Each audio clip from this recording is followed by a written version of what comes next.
Bonjour. Bonjour, ça va? Bah alors, comment vous allez? Bah ouais, ça va bien. Hein, ça a abusé un petit peu à Noël, ça a pris un peu trop de gras. Je le sens, je le reconnais, j'espère que vous allez bien. Bienvenue, petite histoire. Petite histoire, ça fait longtemps que je vous ai pas raconté une petite histoire sur la chaîne. Vous savez bien sur la chaîne qu'à chaque fois qu'on part en tournage, on s'est flashé. Hein, on prend des amendes, à chaque fois on doit payer une amende de 100 balles, voire plus. Ah vraiment, je pense que je suis le meilleur sponsor de la police nationale. Je pense que je vais demander pour mettre mon logo sur leur voiture, ça serait stylé, non? Mais là, je vais vous raconter l'histoire d'un club pro qui doit payer 14 000 € d'amende.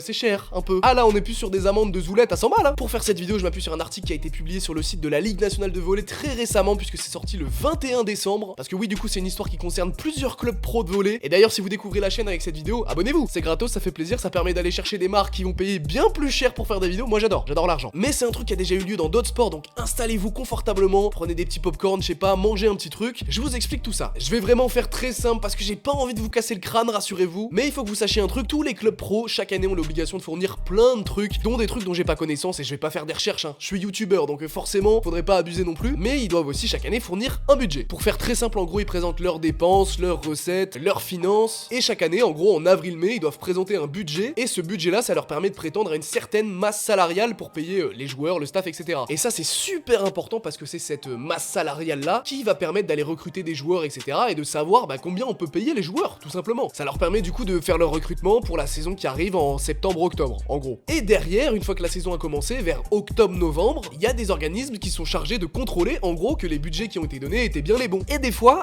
ça l'était pas, hein. Et du coup, c'est comme à l'école, quand tu fais mal tes devoirs, tu prends une patate dans tes dents, et c'est ce qui est arrivé à certains clubs pro. La nécessité de disposer, au strict minimum, d'une situation financière équilibrée semble être, aujourd'hui, une des conditions essentielles de participation à un championnat professionnel. Toutefois, bénéficier d'une réelle marge de manœuvre financière pourrait s'avérer indispensable à la pérennité du projet sportif. Néanmoins, il ressort des analyses que de nombreux clubs ont considérablement consommé les fonds propres qu'ils avaient pu constituer lors des 2 derniers exercices impactés par le Covid. Ah, c'est la Covid dans l'article. Faut arrêter avec la Covid, c'est moche. En gros, ce qui se dit, pour faire simple, c'est que les clubs ont le droit d'utiliser l'argent qu'ils ont amassé, qu'ils ont stocké, mais qu'il faut quand même garder un peu de sous de côté. C'est comme dans la vie de tous les jours, c'est pareil. Et récemment, la commission d'aide et de contrôle des clubs professionnels a récemment rendu un bilan et un petit document, et il s'avère qu'il y a certains clubs qui n'avaient pas tout à fait respecté, hein. Du coup, des petites sanctions ont été données à droite à gauche. On va regarder ensemble les sanctions qui ont été données. On va voir qui a pris le plus cher, le plus tarif. Et waouh, il y a des clubs, ils ont pris cher, hein. En plus, il y a pas que des amendes, hein. Il y a pire. Je vous mets le document, on va le lire ensemble. Déjà, premier exemple, Poitiers, ils prennent interdiction de recrutement pour la saison 2022-2023. Ça, c'est dur. Pas le droit de recruter. En plus, j'étais libre sur le marché des transferts, donc ça fait mal au cœur. Ça fait mal. Ils pourront pas m'acheter, c'est dommage. Petite amende de 5000 balles aussi, ça régale, merci.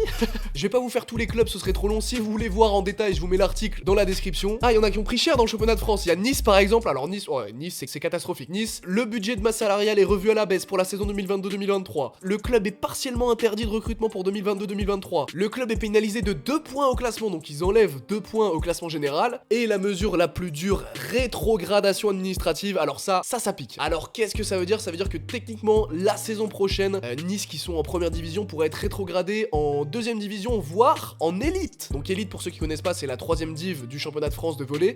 Ouais, non, ça pique un petit peu. Alors pour l'instant, c'est des mesures qui sont conservatoires, c'est pas encore officiel cette rétrogradation, ça va devoir être réanalysé, etc. dans quelques mois, mais ça pique. Comme je vous ai dit, je vous mets le document en description de vidéo parce que je vais pas vous faire tous les clubs, ça sert à rien. Surtout qu'il y a des très bons élèves, hein. Toulouse, Tourcoing, Tours, tout ça, c'est leur budget a été validé, y a pas de souci. Cannes, oh lolo, Cannes, le RC Cannes chez les filles. Alors, le club est interdit totalement de recrutement pour 2022-2023. Amende de 1250 € pour présentation d'un plan comptable non conforme. Amende de 2000 € pour non-respect des engagements pris devant la DNACG. Ensuite, amende de 3000 balles pour communication d'informations inexactes. Et en plus de ça, petite rétrogradation administrative aussi. La Cannes, ils ont pris bien tarif, ça fait combien ça? 3000 plus 2000, 5000. 6250 pour Cannes. Oh, on peut trouver mieux, Ah, ça y est, j'ai trouvé mieux. Nancy en 2e division masculine. Ouais, Nancy, c'est dur, hein. Amende de 2000 € pour défaut de présentation des documents. Amende de 6000 € pour communication d'informations inexactes. Et amende de 6000 € pour inobservation des décisions de la DNACG. Oh, c'est dur là, ça fait 14 000 € d'amende.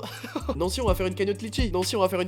Pour les aider, là, c'est compliqué. Ah oui, on a des plans d'appurement aussi comme sanction. En gros, c'est un plan où tu expliques comment tu vas rembourser tes impayés, etc. Merci Wikipédia, toujours. Je vous mets toutes les décisions dans la description, mais au moins vous comprenez, pour ceux qui suivent le championnat de France de volley, pourquoi certains clubs ont perdu des points. Ils ont pas perdu que des points, ils ont perdu des sous, ils ont tout perdu. Ils ont plus rien, ces gens. Bref, vidéo très courte, mais au moins vous comprenez un peu mieux. Il y a des gens qui m'ont demandé ça dans les commentaires, donc au moins maintenant c'est expliqué. Il y a le Boxing Day aussi qui arrive bientôt. Pour ceux qui savent pas, c'est pas un jour de combat de boxe. Moi je pensais que c'était ça à l'époque. Non, en fait c'est juste rapport aux boîtes et aux cadeaux que t'ouvres à Noël. Ouais, c'est à chier, je suis déçu. Je suis ultra déçu. Mais il y a le Boxing Day, donc les prochains matchs de première division qui arrivent, je vous les affiche ici. En fait, je crois qu'ils seront de l'autre côté, je sais plus, mais au moins vous voyez les prochains matchs qui arrivent. Et moi je commande toujours, je commande vendredi le match de Tourcoing face à 7. Donc si jamais vous vous ennuyez, n'hésitez pas à passer. J'ai fait une petite vidéo en habit de sport. Ouais, parce que je sors de la salle. Heureusement que vous avez pas l'odeur. Heureusement que les vidéos sont pas encore en 6D parce que vous auriez pris cher dans votre petit nez. Bref, merci beaucoup d'avoir suivi la vidéo. On se retrouve normalement dimanche pour une nouvelle vidéo. J'espère que celle-ci vous aura plu. Petite histoire, ça faisait longtemps. Je vais reprendre les petites histoires. À très bientôt. Je vous kiffe, je vous love et merci de l'avoir suivi. Ciao, ciao.